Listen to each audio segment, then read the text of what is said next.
What's up, everyone? Welcome here back to another episode of Panthers versus the World. And thank you, everyone, for tuning in again. Got to give a quick shout out to our producer, Joel, for helping us out as always. And a big thank you for the Panthers for not killing me entirely after these last two games, even though they tried. And Jeremy, I see you're still alive here as well. Barely. I can definitely say that my heart was a little bit broken after Sunday's matchup. Yeah, I mean, Um, just feels good that it's still alive in the series. I mean, not that they would have been eliminated, but being down 3-1 with the caliber of goaltending you're going against right now, that seems insurmountable. And yeah, I mean, we could just get right into everything we missed since we've been since the last episode here. But I mean, I think the main overarching storyline through the past three games is just Igor looks like a man possessed, and it's honestly just Igor versus Panthers at this point, to me at least. I completely agree. I mean, the Panthers. I don't think it takes too many. I don't think it takes that smart of a person to realize how dominant the Panthers have been this entire series. You look back at games 1, 2, 3, 4. Maybe besides game 2, I would say the Panthers have probably deserved to win every game. But the main difference has been Igor Shesterkin and Igor Shesterkin and Igor Shesterkin, and it's just plain simple as that. The Panthers are having a really hard time trying to beat them. It looked like for a good minute it was going to be another the same story again last night after the first period, in which if that first period had continued on the entire game, then yeah, we would have lost. But then of course the Panthers switched it on immediately. Second period they owned it. Third period they owned it, and overtime they owned it. And just like that, it looked like Shesterkin was going to go ahead and take back another win. Was going to steal another game on the road. It looked like we were going to leave town by winning none after splitting the series in New York, and it looked like our season was about to end. But we got the power play, and we broke our 2-game overtime losing streak. Yeah, yeah. It was funny. One of my friends, a Lightning fan, and I just told him when we were on like I can't remember if we were seven or whatever. He's like, yeah, that was us, like back in 20, like when we were winning cups, and then we just haven't been able to win one since. And when we lost the second, and then the third goes to overtime, I'm like, oh my, if like the magic ran out, from just being so hot in overtime, like it just would have been crushing. But they stepped up when they needed it. A play that I've just been critical of since the start of the playoffs because it's easy to shut down. Jacob Truba loses his mind for half a second and tic tac toe play that's worked countless times this season. Your bread and butter on the power play there when you need it. And that's got to feel just great all around to know that what you're doing, like, just it works. It's still going to work. Like, even though this guy that you're going against is basically unbeatable, it looks like, you know, if you execute to perfection, you're going to be able to still score goals. Yeah, what we saw in that power play, as Brandon Montour said specifically in his post game interview, he mentioned how the Rangers just pushed up immediately. And as he said before, Jacob Truba lost his mind. He pushed up on the left side. He didn't need to. He shouldn't have. He didn't guard Reinhart. He left him wide open, basically. And it kind of just left like a one-on-one a little bit where Reinhart just needed to go ahead and be perfect. And he was. He found his spot that he loves to go to. And he hit that. He hit, not necessarily bar down, but he hit the spot that he loves to. He went high on Shesterkin, and Shesterkin has been killing us all series long, but that one he was not ready for because, I mean, Reinhardt was just left wide open in the slot. It's a really hard save to make anyway. So, but yeah, the Rangers defense let him down there. They let him down pretty much the entire series so far, and he's bailed them out the entire time. A crazy stat was after that, I think after the second period, before overtime, I do believe, when the game was still 2-2. I think it was 15-2 high danger chances for Florida versus New York after the first period ended. That's crazy. Yeah, it really is. And Reinhardt, I think, put a great quote out there after the game, like, and I think that's really like what the series is going to come down to. You can't lose focus against these guys for a second. He said something along those lines, and that's how it feels like. Like you're dominating the game. and kudos to you for dominating it. But when you have one mental lapse, they're going to punish you. And I mean, you could look at that when Mikola just an unneeded icing down the ice, and then just poor defensive coverage because you're tired. Lafreniere, who's having an absolutely incredible series ever since the own goal, which feels ages ago, and that was basically a week ago. Ever since then, he's been completely their best forward. I think outside of Shesterkin, who's been the best player across both teams. I think Lafreniere has definitely been the Rangers' best player and put the bust allegations to shame. And I don't know what the Panthers necessarily have to do because I mean you can't sit here and say the Panthers defensively are doing anything wrong when they're completely shutting down Zibanejad and Kreider. I don't know if I did not see it, but I saw it after the game. They put up a stat and it was points this series. Zibanejad and Crowder 0, Bob 1, which was crazy to see. But I mean, it just goes to show like when it's the first line against the first line, the Barkov Reinhardt just defensive duo is one of, if not the best in the NHL. I don't know who would be better, but they're definitely top two, three. Barkov is just he's impossible. He's impossible to play against. He beats you in every way you possibly can, and then you have Reinhardt with him too. I think a great play that I saw that was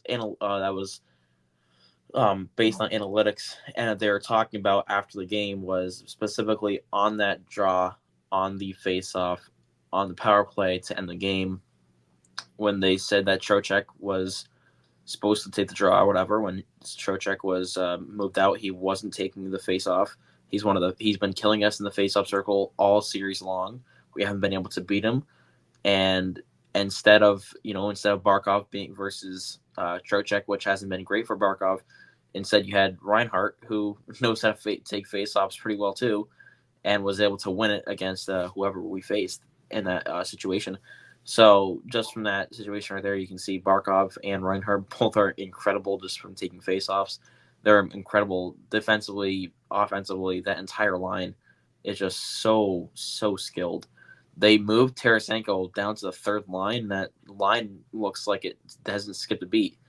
And to think that Tarasenko doesn't play as a play driving role in a way that he has been in his entire career, and then he goes ahead plays in the first line. He's like the third best player in that line. Credit, of course, he's not. He's lost a step. He's not the same Tarasenko that he was 5 years ago.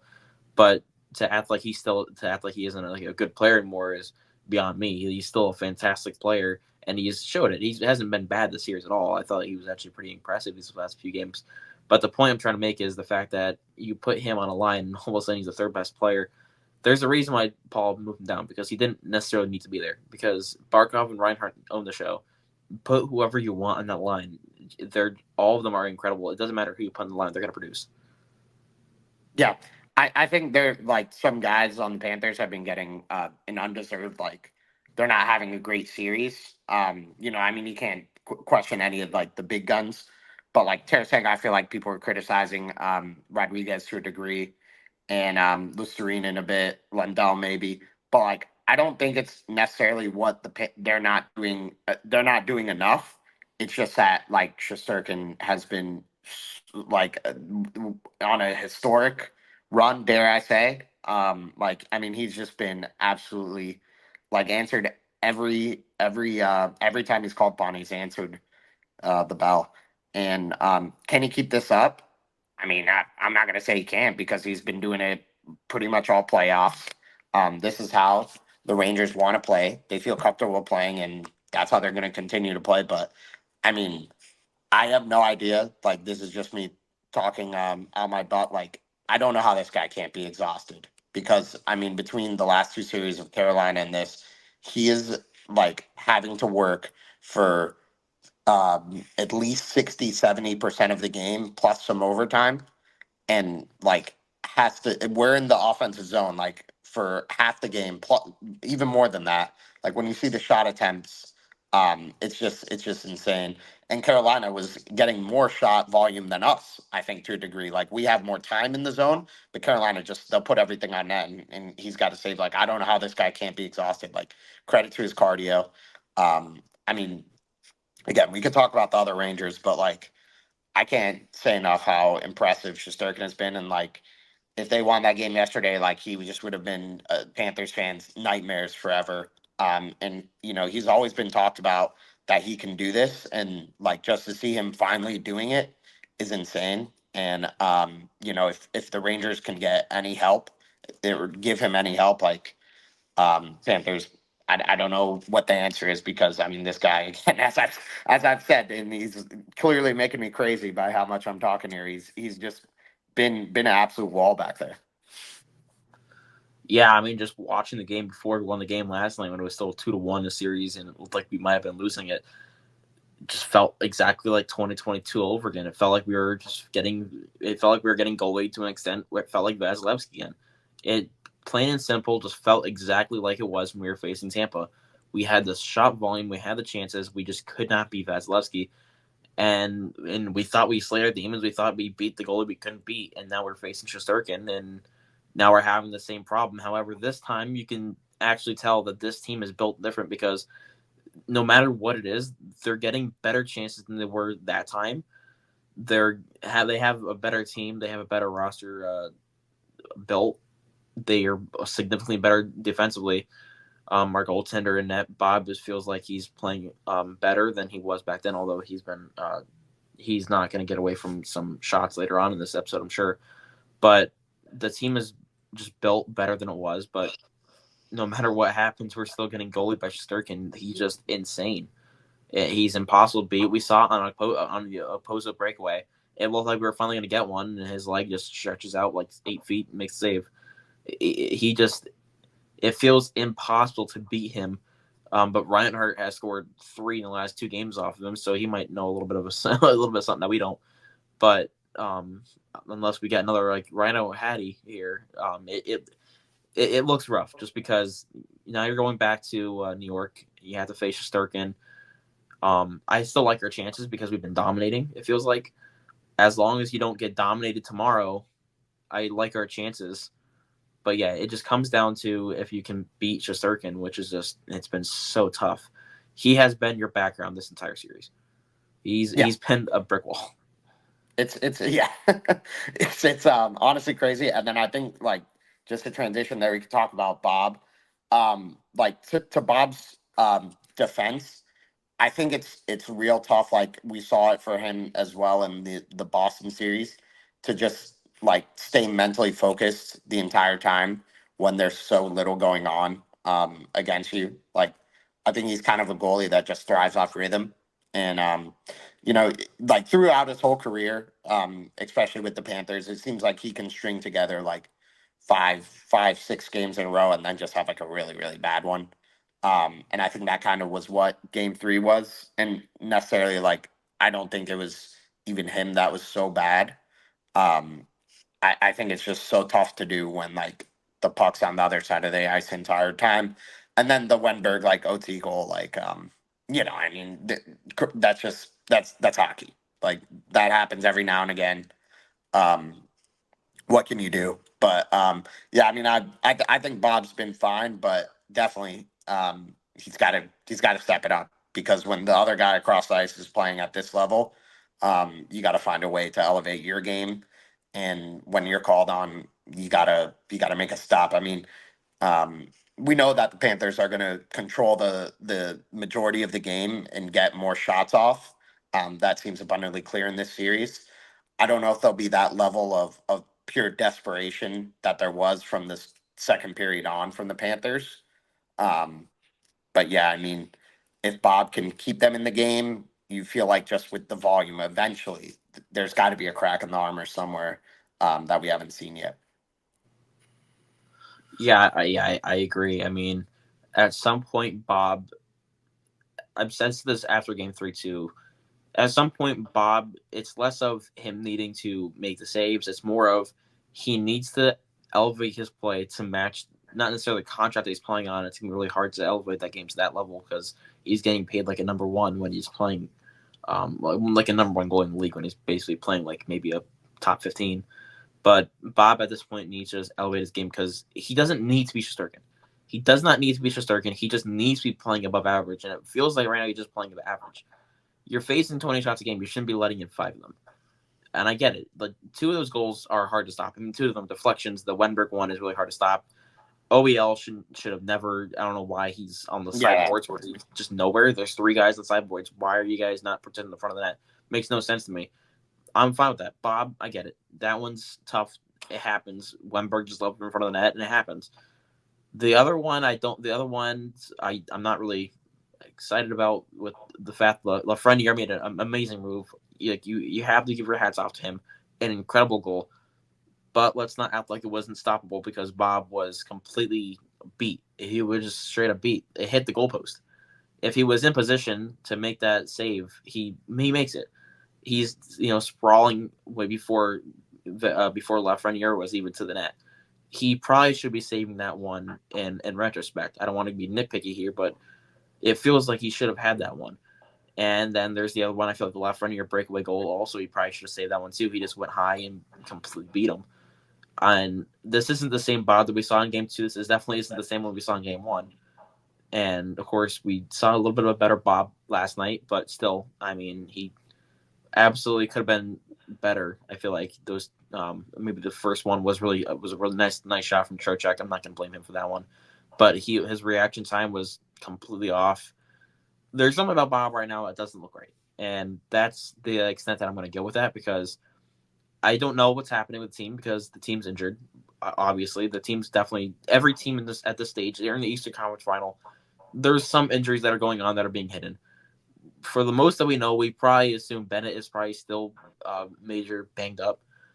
Barkov could be banged up for all we know. We don't know. We're not going to find out until A, either we get eliminated, or B, until we win the cup. And until then, we're not gonna find out. In which hopefully it's not for like another month.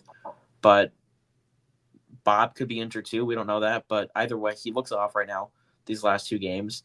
And we really need him to just go ahead and step it up. We don't need him to be Shosturkin. We just need him to be above average. And right now, he hasn't been that. yeah. I think it. I don't know. It like you said, everyone's banged up.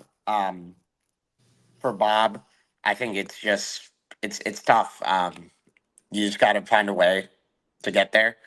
Um, I think the defense isn't doing him many favors. Game 3, I think the reaction time was slow, and then in game 4, the breakaway at the end when Zibanejad just missed the net.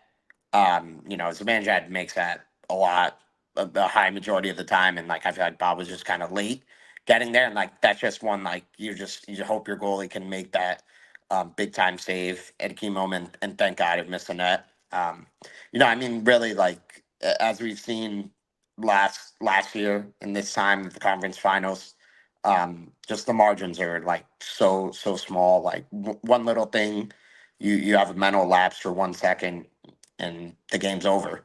Um, the Panthers just got to find a way to keep winning. I mean, it's as simple as that. You're getting a contribution from the guys that need to be contributing. I think the difference, and we'll see as and these next 3 games are going to be very interesting. I think now that the series is into deep territory, deep waters here, the dynamic could change. And you really want to see your kind of third and fourth line just step up and have a moment because I think these games are going to be 5-goal, 2-2 going to overtime max. Like the scoring, I feel like is going to be low.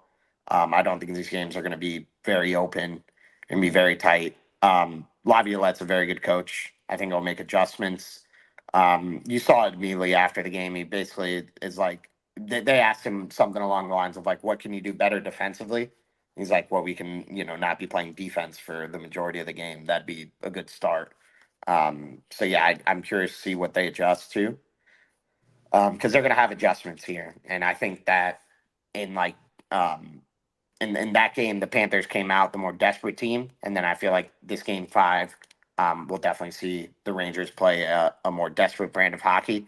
What that looks like from them, I don't know, because a team that's very content to play these style of games where they let Igor um, carry them as far into the game as it needs to go, and then they'll find a way to get one goal when it's at the end of the line and get the win. So what that looks like, I don't know.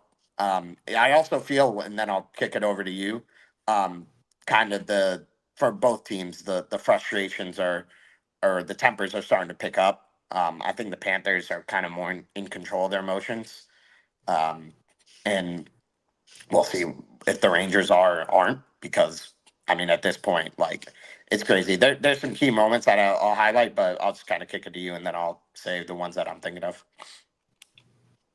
Yeah, no, I completely agree. I think the Rangers are starting to get a little bit frustrated, and are starting to show express their frustration.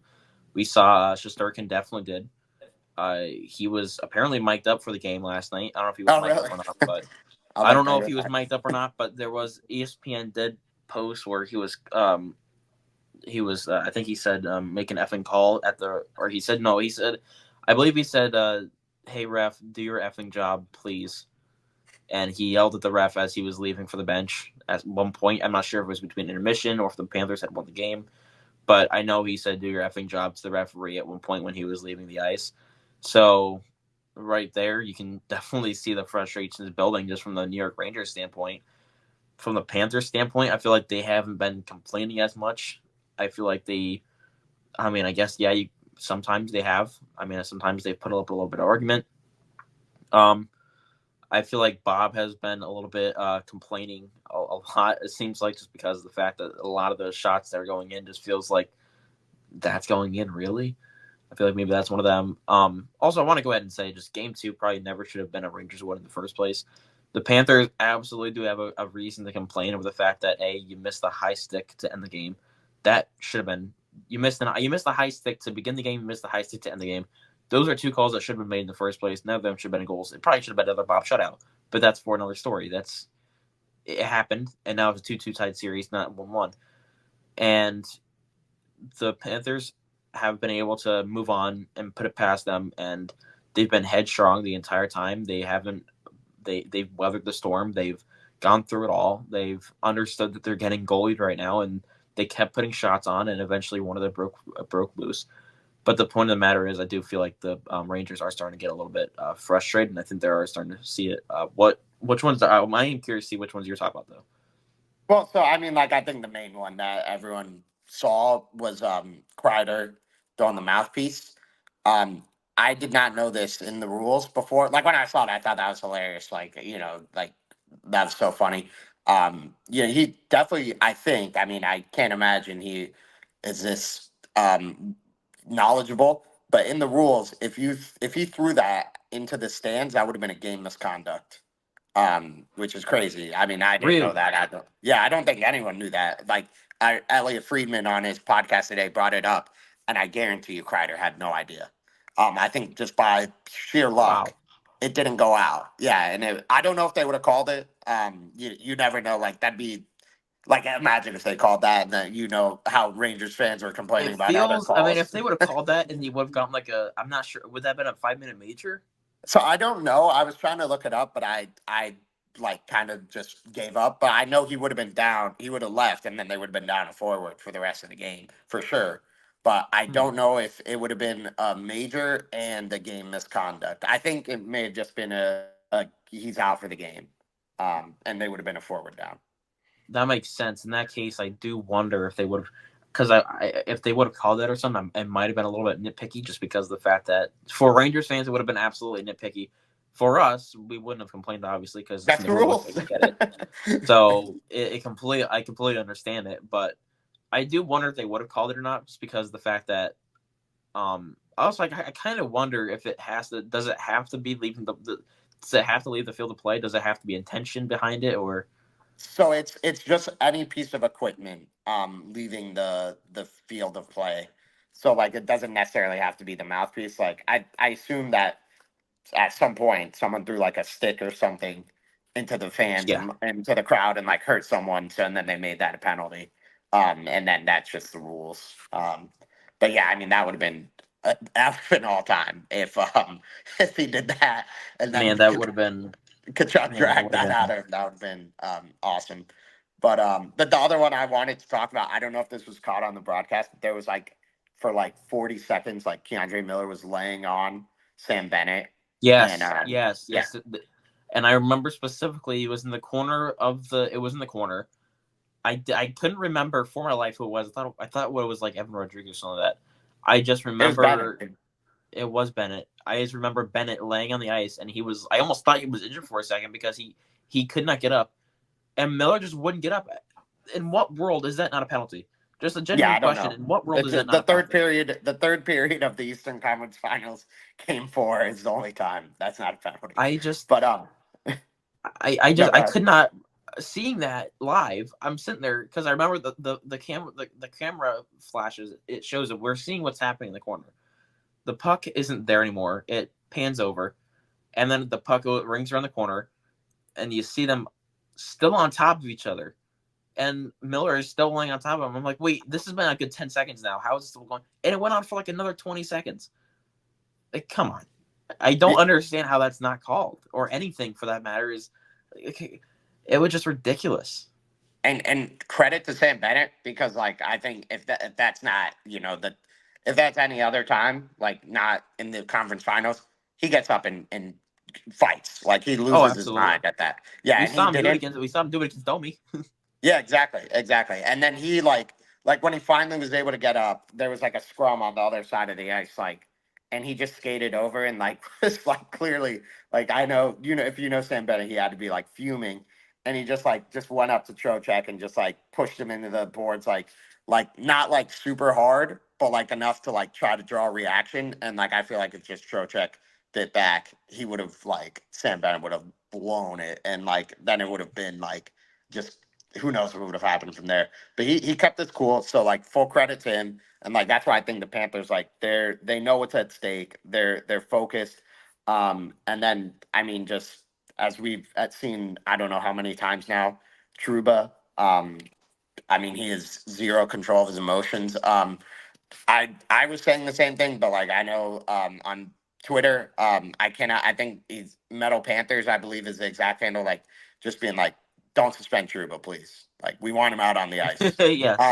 Like he's a great player and everything, but like at this time of year, he has mental lapses where he just loses his mind for 3 or 4 seconds, and I mean I don't know if he's intentionally like he's like well look I'm beat here I gotta throw an elbow I gotta do something I gotta take someone with me or do this like make a hit in the corner but like it's hurting the team and I'm fine with it because I'm on the other side but yeah I mean I don't know why the Panthers aren't trying to get under his skin more because I feel like just at any given second Truba's good for a major penalty. I mean, I can't believe he played last night in the first place. He shouldn't have even played the rest of game three after the elbow. There's no question. I keep on hearing, oh, it was a nameplate. It hit the nameplate. It hit his neck. It didn't. It hit his No, head. There's video evidence. You can take go off ahead the and get radio whatever. goggles. Exactly, exactly. Get whatever angle you want. I've heard it from everyone. He didn't hit his head. He hit his head. He hit his head. That's the end of the story. He hit his head. By the rule book, that should be a major. It wasn't called a major for whatever reason. Not that would have made any difference because the Panthers ended up coasting. I don't know what happened after that, but the Panthers coasted. They allowed that Goodrow goal, and that never should have happened in the first place. Another one that Bob should have made. But the point is, getting back to it, the fact that he made even plays last night, and also there was a specific reference I completely forgot about too, where the Panthers actually did completely lose their cool for 1 second, and it was the end of the third period when Reinhart did lay a big shove on Trouba at the end of the game, or not at the end of the game, but at the end of the third period, at the end of regulation, when I think it was Trouba who gave a little bit of shove to Reinhart after the period, after the horn had ended, um, and Reinhart just span around and gave him a nice like little punch to the chest area, and it looked like something might have happened there, but nothing was called, and the refs let it go. A lot of stuff went uncalled there in that third period. There was, you could mention, of course, the 40 seconds of Bennett just being a rag doll, basically. Or you can have mentioned, I think it was the Banajad who had probably a 2-on-1 at the last 10 seconds of the game who got dragged down. That was miscalled. And of course, they didn't call anything on Reinhardt punching Truba. But the point of the matter is that Truba has been trying a lot of things. That he's been trying to rattle Panthers. It looked like he might have rattled Reinhardt a little bit, but in this stage, it feels like he's spending too much time trying to rattle the Panthers rather than necessarily playing defense. And we saw it in overtime where he pinched when he shouldn't have. He didn't need to. He was going after Kachuk when or whoever it was on the left side. I think it was maybe it was Barkov, not Kachuk, but I don't know what he was doing. He was just completely out of position. Truba felt like he was out of position a lot the last game, and he costed the team the win. So yeah, Yeah, and I mean, the other, I don't even like honestly, I don't even think it's worth mentioning. Be like, it's the weirdest storyline to me. And he could have an impact. I'm not gonna say that he's not, but like the Matt Rempe, just storyline to me is just so overblown, and like it's just because he plays for the Rangers. Like if he played in any other market, like who would care? But I mean, like when he's out there, like he's definitely. I we had think Matt like Rampy on our team. He's just a foot shorter and he's faster and he's doesn't hit as hard. But he's called Ryan Lomberg. yeah, he is literally a foot smaller, which is insane. But for Remby, like I think I want to give him a bit of credit because like I think he's so scared of being taken out of the lineup. He's like actually playing like solid defense by like his standards. So like credit to him and like is it working? Like I don't know. I don't know what the other options are for the Rangers. And you got to feel for Blake Wheeler, first game in the lineup, and then Zibanejad just hangs you out to dry. You got to take the penalty there, and Panthers end the game. Which when I was there, I was calling for a penalty shot because it 100% should have been a penalty shot. But yeah, I mean, I don't know if that goes in.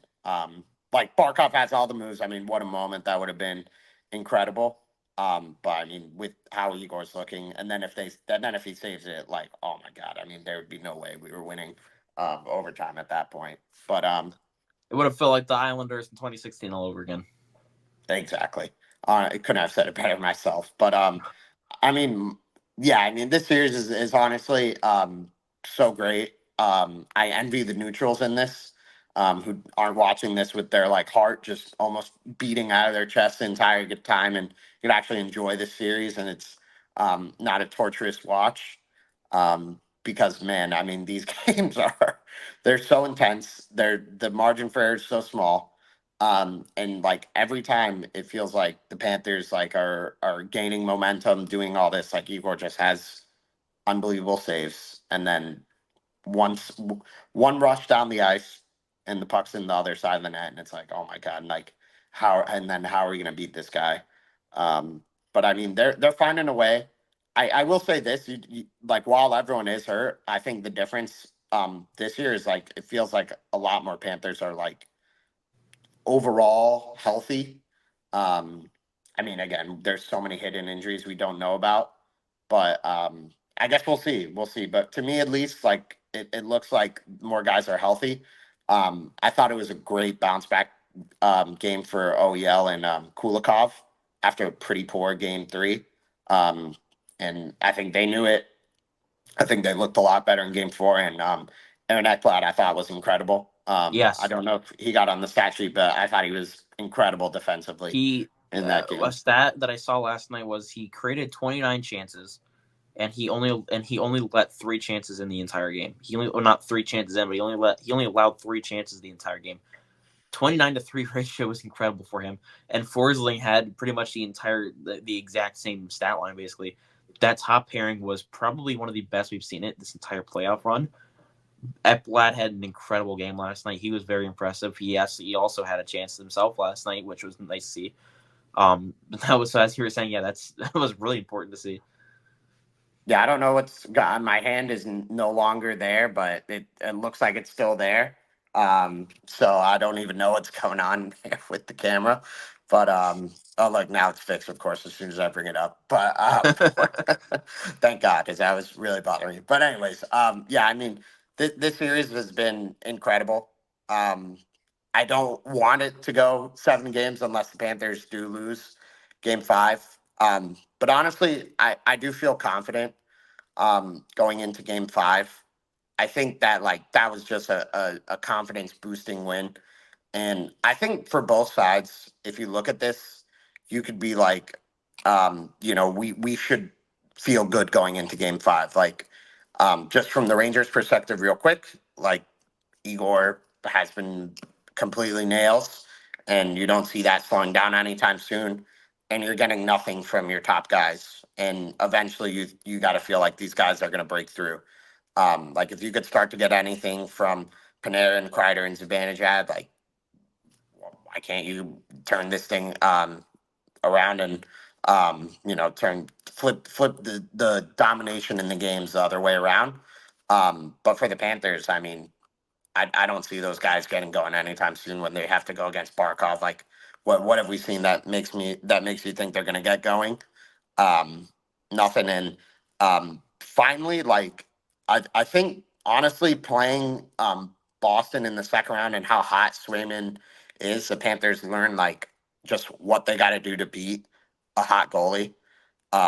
Like I think the difference between Carolina and the Panthers is Carolina is just unwilling to do this sort of stuff where they go right to the front of the net, like Verhaeghe's batting pucks in, Bennett's scoring the greasy goal from behind.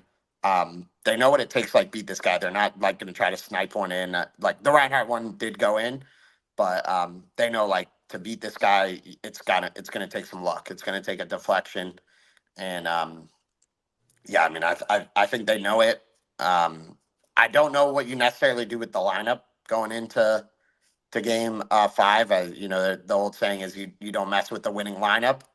Um, but I mean, I don't really think like I don't think they played bad either. They did let up the one goal, but I don't really feel like Poza or Lorenz had like a impact on the game where you're like they got to stay in. And to be quite honest, I thought Stenlund didn't play that great in that game. Who's been fantastic like all playoffs. I thought. Yeah, I mean, He had a really good one games 1 and 2 too. yeah, I want to see something from the third and fourth line. Honestly, I don't know. I mean, I get it that Igor's just so locked in. To go back to game three, I mean, have you ever seen like a goalie let in 4 goals and play a better game? Yeah, I mean, no. it's insane. It's insane. I think a So, lot of it has to do with the fact that too that the 2 goals that he left in the beginning were two. I don't want to say the first one was a softie because Reinhardt just it was really good play from Reinhardt. He just drove himself to the net. He made himself a little bit of a lane and was able to score on a chance that he created by himself. But mhm. the other one, like the second power play one, that just kind of deflected off of a skate and went in his net, or just on that kind of deflected. That was a softie that shouldn't have gone in the first place. The third goal was one that just bounced in front of the net. That there's not much you can do in that one either. And that fourth one was point blank. But the entirety of the rest of the game was just Shesterkin dominating. You're completely correct. Um, I am going to go ahead and say this though. I do want to say that Lomberg, I think, should be back in the lineup over Lawrence. I thought Lawrence was a little bit not necessarily. He wasn't really impressive to me. He played a lot better with series against Boston. Credit, he hasn't played since the Boston series in Game 5, but I think Lomberg has a better experience here, and I thought he played a better game than he did. I mean, than Lawrence provided. So I would really like to go ahead and see Lomberg returns to the lineup over Lawrence. I think it should be that last line should be Lomberg, Lawrence. I mean, not Lomberg, Stenlund, um, and Okposo instead of Cousins there. Yeah, I don't have any issues with that. If they do that, I got no problem with it. Um, I'm trying to look up like the ice time those guys played. I mean, like I don't think they were on the ice that much, but I just think the biggest thing, like while they're not like getting on the score sheet, you can't let in a goal. Like that's Yeah, if you're on the fourth line specifically, like the third line, okay, because I feel like they're gonna get their a few goals here these playoffs, and they have.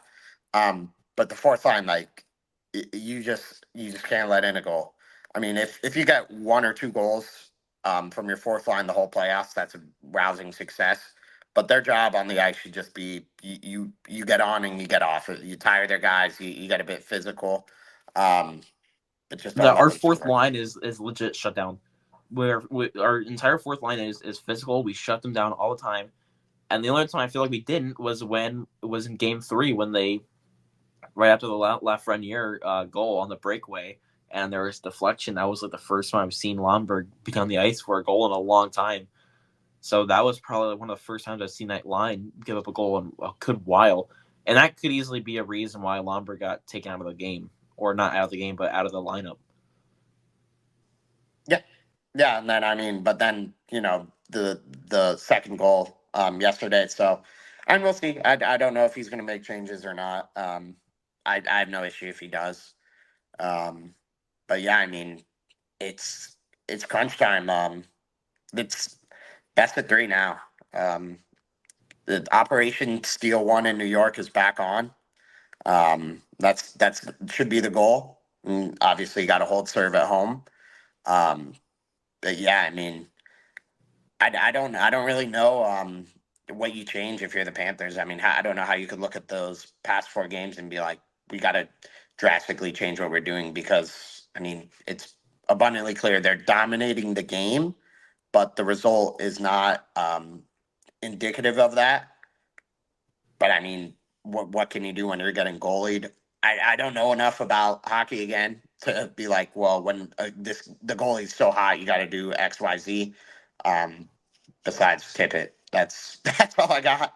Got some deflections going. Yeah, I mean, I don't know if there's no like top guys like that I feel like are need to be called out or anything to have a better game. Like while Kachuk isn't scoring goals, he's having plenty of assists and making his presence fall on the ice whenever he's on. And it's been fantastic defensively. Same with Barkov. Reinhardt is finally scoring, but he's been fine defensively as well. Verhage has been a man possessed. I think I saw you had 30 shot attempts in the past two games. It's incredible. Keep doing that. Um, so yeah, I mean, that Forsling's been great. Um, maybe Montour, I guess, maybe a little bit. I think he kind of had a defensive lapse on the second goal, but I keep doing what you're doing. I think eventually um, something's got to click. I don't know. Maybe, hopefully, now that we have four games of film, they see something. Yeah, I agree. I think the only thing that I will go ahead and say is I think the third line can play a little bit better. They've been probably shut down quite easily. I feel like, and we need to see a little bit more pushback from that third line. Lundell's been a little bit quiet since his what felt like a legendary Game 6 in Boston, where he just took control of that Game 6 and he made Boston. He owned them that entire game. It felt like he was literally responsible for both of those goals, basically. But besides that, of course, Lundell, I feel like has been a little bit quiet. Losarin's had a quiet playoff in general. He hasn't been scoring necessarily, but what we know about Losarin is the fact that he doesn't score goals necessarily. He doesn't necessarily contribute offensive. I mean, offensively he does. He's I think he's really solid play driver, but he's obviously not one of the best. But he's fantastic defensively, and I feel like he's been fantastic defensively. But I think we need to see more offensive play driving from that third line um, rather than just being the team that we've seen. I do think we need to see a little bit more offensive pressure from our third line rather than our second and third and fourth. Yeah, I'm gonna say I'll go bold and say a 3-1 Panthers win game five because like then when the third is an empty netter. um, yeah, I mean, like these games are that close. And while I think they should and will win game five, I don't think it's necessarily the end of the world. Um, but you got to look at the other side of the bracket as well. Um, at the time of recording, Dallas Edmonton's about to start. I got to tell you, I don't see a way Dallas loses this series, and they look good. The refs kind of did hurt the Panthers a little bit going into the finals last year, but I mean Dallas is clicking on all cylinders. They got guys who are banged up too. I wouldn't want to give them rest, and I mean they got a good goalie as well. You could say what you want. There's a lot of games left, but if the Panthers do win this series, have there been like a team that's just in the Eastern Conference went through like three just goalies playing like elite hockey. Vasilevsky wasn't up to his normal standards, but I mean we know what he's done in the past. And Swayman was the hottest goalie in the NHL going into the second round, and then you face Igor, who makes Swayman's series look pathetic. It's just Yes. crazy. It's insane. It's insane that the Panthers are running this gauntlet. And I mean, we'll see what happens, but yeah, I mean, I feel good going into Game 5. Um, no overtime, please. That's Yes, my please. only ask. Yeah, I think heading into this last game, the Panthers know how to weather the storm. They know how to do it. They played their best with their backs against the wall, and in this situation, even when the series is only tied 2-2, there is no question in my mind that they are feeling the pressure because they turned this series now into a best of 3, in which New York has the advantage because they have home ice advantage. And home ice in Madison Square Garden is probably one of the toughest places to play as for an opposing team, but it does not affect the Panthers. The Panthers don't care because we've seen this time and time again. Carolina, no problem. Boston, no problem. Tampa, no problem. It didn't matter. The Panthers know how to play on the road. They are not scared for the situation. They are ready to play New York in Madison Square Garden. They've already done it twice. They won Game 1. This is a whole different series at this point. It is now 2-2. Best of 3. The next 2 wins is all you need to get into the finals. They know how to do it. They can do this. And tomorrow, they are going to win. They are going to win, and they will push this game into a 3-2 series heading to Sunrise. And yeah, that had me excited. I will say the atmosphere has been incredible at the stadium this series. While it does suck that there is plenty of New York fans there, it is fun. But I mean, man, these By the games are way, so intense. I think in Sunrise, it's been probably like that was the worst I've seen Sunrise looking a good bit, just because of the fact that there were so many New Yorkers in the area. That was hard to watch. But also, it's worth noting that it was probably majority Panthers again, just like it's been the rest of the playoffs. But ESPN did such a bad job of showing New York fans rather than Panther fans. I was like, come on, you can at least show one section that's all Panthers instead of all Rangers. Come on, you can at least show the Panthers are home instead of New York. No, there's plenty there. I mean, like obviously it's New York. There's fans there everywhere across the country. I think it being Memorial Day weekend kind of had a big bit to do with it. Like I think a lot were here on vacation and probably extended it through the second game. So I'd like to think there won't be as many for Game 6. But it's still a weekend Saturday, so we'll see. And then I mean, if they do win with a chance to go clinch, there'll be plenty of fans there still. But yeah, I mean, let's flip it. Let's go take the lead again in this series, and have everything to play for. 2 chances to go back to the Cup Finals, and yeah, I mean, I'm excited, nervous. But it's been a wild ride so far, and I don't think it's ending just quite yet. We got plenty of hockey left to be played here and to be covering. Any score prediction, final closing thoughts? Let's go 2-0. 2-0. I like it. 2-0 Panthers. Yeah, I was wondering who. No, I'm kidding. I have to clarify. But yeah, from us here at Panthers versus the World, thank you everyone for tuning in. Please like, share, comment, subscribe, and we appreciate all the support. And go Cats, go!